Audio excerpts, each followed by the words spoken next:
This school year, I have 6 students plus a toddler that I am teaching in our homeschool. So today I'm sharing how I organize our time, how I work our schedule to make everything go. My name is Joy Cherick. I blog over at However Imperfectly on Substack and also have a podcast of the same name. And also I write nature study guides to help families get outside and use a nature journal. And that is over at naturestudyhacking.com. So this year in our homeschool, I actually have 4 different age groups because I have 4 different forms that I'm teaching. So a form is basically kind of a grouping of ages, and I have 2 Form 1 students, one in 1st grade, one in 3rd grade. So they are together. Then I have 3 boys right in a row, 2 Form 2s, 5th and 6th grade, and then 1 7th grade boy, and then the oldest is a freshman in high school. So I have a large span that I am needing to juggle. So I'm going to talk about how we're doing that this year. So this year, one of my main goals was to make sure that the kids who needed one-on-one time with mom were able to do that. And then also allow for more engagement from my older students in their independent work so that I kind of am moving more into a mentor, guide, philosopher, friend role with the older children. And then with the younger kids, I'm really able to guide, tutor them through their work so that they'll be ready when they need it. So we start our homeschool day with breakfast, and then we move straight into our family devotion time. And I actually put a lot of our memory work and even sometimes squish in some poetry there to try to give some of that group learning to start the day. After breakfast, we move into independent work for the older students. They're doing their math or their independent reading assignments. But then with my Form 1 students, that's my time to do their math, spelling, reading lessons, and any copy work or handwriting that they need to do. And that's really about an hour long that I'm working independently with them now. It's not uninterrupted. It's back and forth, and it's anything I say, it's like, it's messy. It sounds so neat and tidy when I am telling you this, but in the middle of it, it is a juggling act. Now, 3 days a week, we actually have a Spanish class that starts at 9:30, and that is online with a live instructor. So my little kids need to go find something. Either they're listening to a story or they're going outside and playing, or sometimes they're listening and learning Spanish with us because this is more geared toward the older students. But after that, we all go for a family walk. Now, a walk is something I have scheduled into our homeschool for like the entire time I've been teaching, because to me, it's so important to get outside in the morning. Mornings outside are my favorite time of day. And with lots of children at home, I've had a really difficult time fitting that in naturally. So I've had to schedule it into our daily routine. Now, I place the morning walk right after, for the older kids, it's math and an independent reading and then a narration. So they've had some kind of intense learning that's happened that they've been real closed up. So this walk kind of helps them expand, look outside, shake it off so that they can get back into some more focused work when they come back. So usually when we come back from our walk, a couple days a week, I actually have a nature study lesson with my younger children, which looks different from the nature study lesson I'll do later in the week with my older children. It is shoulder to shoulder. We have gone on our walk and looked for something specific, and then we are coming back and drawing it. Or sometimes we'll do a geography lesson. Right now we're reading through Paddle to the Sea. So they're reading the story with me, or I'm reading it aloud, and then they're drawing a picture. So there is some variety as far as what happens right after that walk, but it's always kind of this time that I'm finishing up with the younger children. Once I'm done with my Form 1 students, they are dismissed, and then I have a 30-minute block with my 5th grader.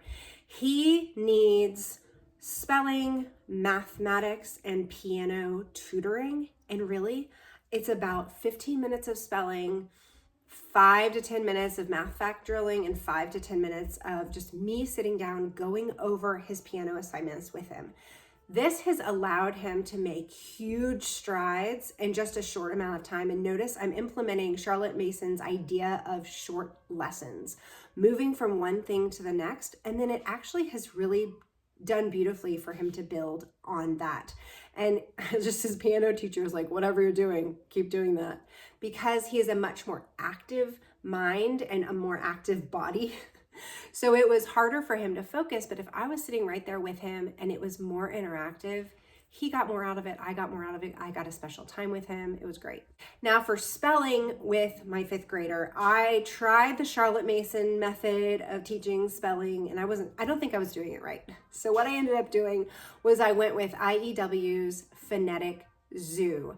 Some friends of mine had had a lot of success on it, and I felt like it's really given him some tools that I just wasn't able to offer when we were trying to do it on our own.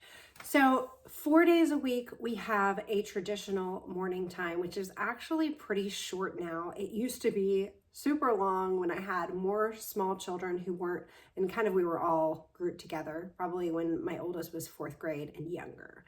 But now that we have more ages spread out, I'm finding that I need to find some time just with the older kids to talk through their work, and coming together is looking a little bit differently. So our morning time looks kind of different depending on what day it is. We always have poetry, our recitation, some sort of memory work, some sort of reading that we're doing. I have nature study kind of challenge that I have baked in there. We have an art lesson. I'm going through a church history book called Eusebius, the church history that he wrote in 300 AD, which is fabulous, but that's really like more geared toward the older children. It's funny, as I was looking at the schedule to talk about how to share how we schedule, each day really has its own characteristics, and I have to adjust based on what we have going on that day, because our family has outside classes this year, which is new for us. So my older boys are taking a Writing 1 class with a classical tutor, and with the same tutor, my daughter is taking ancient history and ancient literature, where she's going through all the great books from the early ancient time period, Plato, Aristotle, Plutarch, all those guys. So when it comes to setting up a schedule for your homeschool, the best thing to start with is looking at how much time do you have to fill. Because if you have outside classes, or you have therapies that happen on a regular basis, or grandparents, or whatever it is, those things are going to keep you restricted. We are finite creatures. We cannot do all the things all the time. And it takes wisdom and discernment to figure out what things to keep, what things to add, and then what really is going to be life-giving for your family and what your kids need at that particular time. So we end with lunch kind of after we have our family morning time.